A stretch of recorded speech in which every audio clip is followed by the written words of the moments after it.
Hey guys, this makeup look is inspired by Christina Aguilera's makeup in the music video for Nobody Wants to Be Lonely with Ricky Martin, which came out in 2000. Can you believe that? That's 18 years ago. So for 18 years, I've been loving her makeup in that video so much, and today is finally the day I'm recreating it.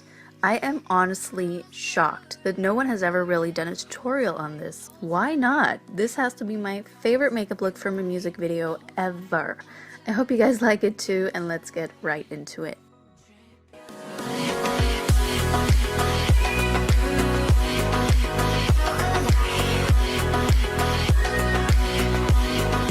So I'm starting with the eyes, and as usual I'm priming them with my Maybelline Color Tattoo in Creme de Rose. I went all out for this look, you guys. I curled my hair, I painted my nails, and I even applied fake tan. And I actually love how it looks. I should do this more often, but it's too much work for me. I'm too old for this shit, man. I can only do this like once in a very long time. Also, don't mind my face, that's just how it looks when my redness mixes with self-tanner. Maybe I should have done my foundation first. Okay, I totally can't keep up with myself today. As you saw, I'm using my custom Makeup Geek palette to create the eye look. I am working with all matte shadows, and the ones I am using in the crease are Bedrock, Barcelona Beach, and Mocha. Bedrock is the first one I'm going in with, and I'm creating a new crease a bit higher than where my natural crease is, because that's how Christina is wearing it.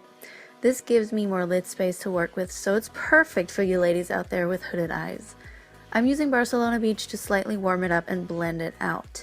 This is going to be a very soft cut crease, but minus the harsh lines. I don't want the transition between the lid color and the crease color to be sharp but very diffused.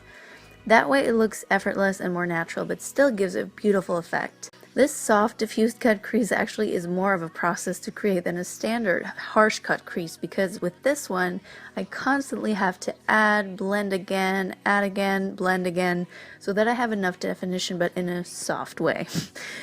Can anyone follow me? I'm using concealer to help me get that shape above my crease and softening everything with my fingers.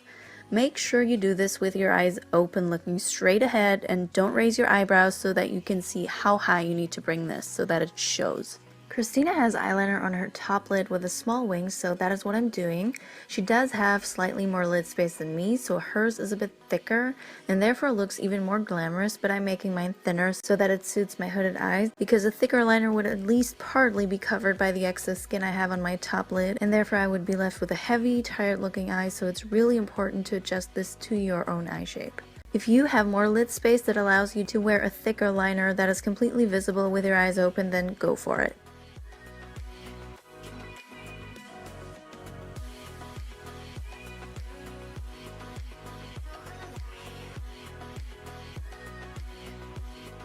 I'm of course lining my upper waterline with a black pencil in addition to the eyeliner on the top lid, because that way my liner seems thicker but I'm not losing any additional lid space, and it also looks better if you can't see your skin color under the eyeliner. Next, I'm literally just touching my lashes like once or twice with mascara just to darken them a little, because I will be applying false lashes and therefore don't need to waste time or product on building up my lashes, which will be covered anyways. Then for the lid color, I'm picking up the shade Mirage from Makeup Geek, which is a satin matte, and I think it's perfect for this look as far as both color and finish go. On the bottom lid, Christina has another eyeliner that is also slightly winged out and fades towards the inner part of the eye, so I'm recreating that, keeping the line as close to my lash line as possible.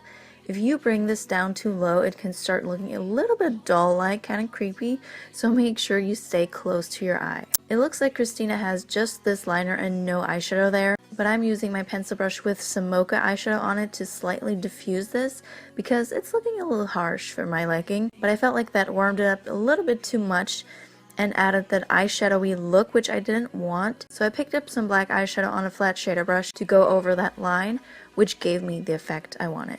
I also applied some brown eyeliner that also had a little bit of glitter in it into my waterline. I will be going over it with black in the end though, so you can actually skip this step. Some mascara on the bottom lashes, and then it's time to do the brows. Whenever I do celebrity inspired makeup looks, I always try to match the brows as best as I can, and in this case Christina's brows and my brows aren't too far off in color and shape, which makes it a lot easier for me. Hers are slightly thinner than mine though, so I'm using a nude pencil to shape my brows. I'm also using some tinted brow gel to set the brow hairs, and usually I would brush them up to add fullness, but for this I am brushing them more sideways so that they stay within the thinner shape I created.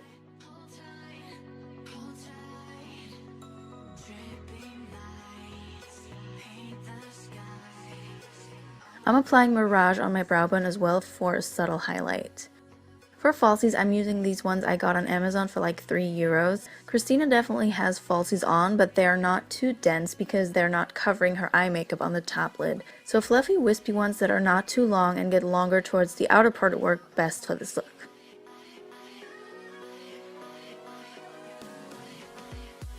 And finally, I'm applying my foundation. I'm using one of my favorites from Catrice. This is the HD Liquid Coverage. And today I'm using it in 2 shades darker than normal because I tanned last night just for this look. I totally envy anyone who doesn't need foundation and has like perfect skin. Even skin, blemish-free skin. That was actually me in my teens. However, I chose to not remove my makeup most of the time after going out, which is the worst thing ever for your skin, and I absolutely believe that it has led to the redness, breakouts, and enlarged pores that I now deal with. So no matter how tired or drunk I am now, I always do the whole thing, remove it all, and apply my skincare because my almost 30-year-old skin would not forgive me if I did not. After applying my under eye concealer, I'm setting everything with the RCMA No Color Powder, and I'm pressing this into my skin with a powder puff, not sweeping or swirling so that I don't disrupt the product underneath. I have combination oily skin, so setting my entire face is a must for me. Then I'm bronzing up my face, hitting the forehead, temples, and also using this in place of cheekbone contour today, because Christina looks more bronzy than contoured to me. My resting bitch face is no joke, man. People always think I'm pissed or just arrogant AF, but this is just my face. I can't help it. This right here is an amazing product. It's a baked blush by the brand Flormar, and I have this in a pinky shade and in a peachy bronze shade. This one's the latter, and these give the most insanely beautiful glow to the cheeks. They really add so much to any look. I just haven't been able to find them anymore, which makes me really nervous, but any glowy peachy blush will do. The music video for Nobody Wants to Be Lonely came out in 2000, and as far as I remember, highlighting was not really a thing back then, but I looked very closely at the video and the screenshots I took, and Christina definitely has highlighter on the tops of her cheekbones, which you can see here. So I'm applying the Kiko Water Eyeshadow in 208 as my highlighter, which is a light gold that seems similar to what she has on. Here I'm quickly contouring my nose. I can see that her nose is definitely contoured, and mine always is too, so here's how I do it. I do have a separate video on this, so we'll just speed through this. And of course, I'm also contouring my jawline.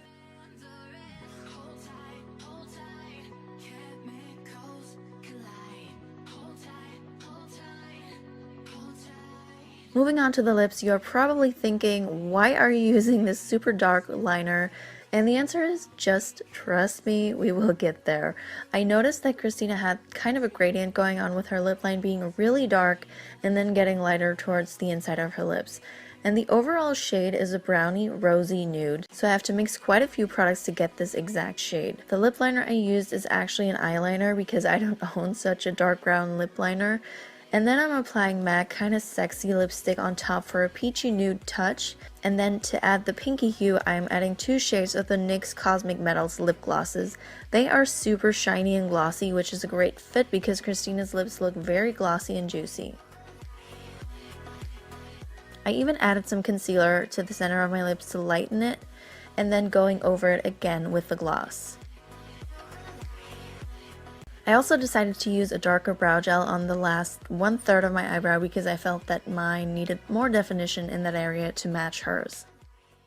Wow, and after these 157 steps and products, this is what the finished look looks like. I am in love with this makeup look, and I'm so glad I decided to film it. I don't know who did Christina's makeup for this video, but it certainly is someone who is extremely talented. It kind of reminds me of Alexis Vogel's style of makeup, which I love. Thank you guys so much for watching. I love you, and I'll see you again in my next video. Bye!